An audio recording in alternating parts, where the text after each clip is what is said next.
Hi friends, welcome to my channel Telugu health and beauty.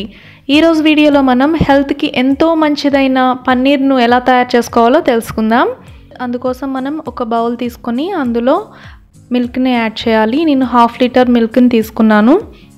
వాటిని stove మీద ఉంచి బాగా మరిగించాలి. మనం పన్నీర్ చేసుకునేప్పుడు పాలు చాలా చిక్కగా ఉండాలండి. అప్పుడు పన్నీర్ చాలా టేస్టీగా ఉంటుంది. ఇలా కొంచెం సేపు మరిగించుకున్న తర్వాత అందులో మనం లెమన్ని స్క్వీజ్ చేయాలి. ఇలా లెమన్ పిండటం వల్ల పాలు విరిగిపోతాయి. 1/2 లీటర్ పాలలోకి 1/2 లెమన్ అయితే సరిపోతుంది.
దానిపై ఏదైనా బరువుగా ఉన్న వస్తువును పెట్టాలి.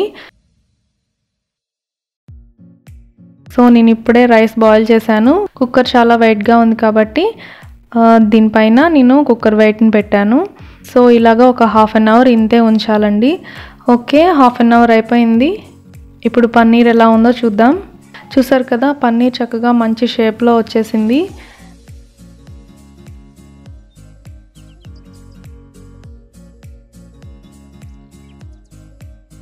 ఇప్పుడు దీన్ని మనం కావాల్సిన షేప్స్లోకి కట్ చేసుకోవచ్చు.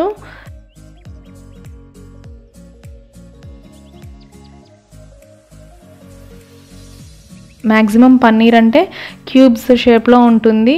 సో మనకు కావాల్సిన సైజెస్లో మనం కట్ చేసుకోవచ్చు. చూసారు కదా ఎంత సాఫ్ట్గా కట్ అవుతుందో. సో ఎలాంటి బ్రేకేజెస్ కూడా లేవు, మధ్యలో చాలా సాఫ్ట్గా ఉంది. అన్నీ కూడా ఇలాగా మంచిగా క్యూబ్ షేప్లో కట్ చేసుకుంటే మనకి పన్నీర్ నీట్గా వస్తుంది. సో ఫ్రెండ్స్ చూసారు కదా, ఈ పన్నీర్ చాలా హెల్దీ అండి. పన్నీర్లో చాలా ప్రోటీన్స్ ఉంటాయి. సో డైట్ ప్లాన్ చేసేవాళ్ళు డెఫినెట్గా పన్నీర్ని తీసుకోవాలి. అండ్ మనం ఇంట్లోనే ఇలాగా ఫ్రెష్ పన్నీర్ ప్రిపేర్ చేసుకొని తీసుకుంటే ఇంకా హెల్దీగా అండ్ హ్యాపీగా ఉంటుంది కదా. సో ప్రాసెస్ అనేది చాలా సింపుల్గానే ఉంటుంది. మీరు కూడా ట్రై చేయండి. అలాగే ఈ వీడియో మీకు నచ్చితే లైక్ చేయండి, షేర్ చేయండి అండ్ సబ్స్క్రైబ్ చేయండి. నెక్స్ట్ వీడియోతో మళ్ళీ కలుసుకుందాం. Thank you for watching this video.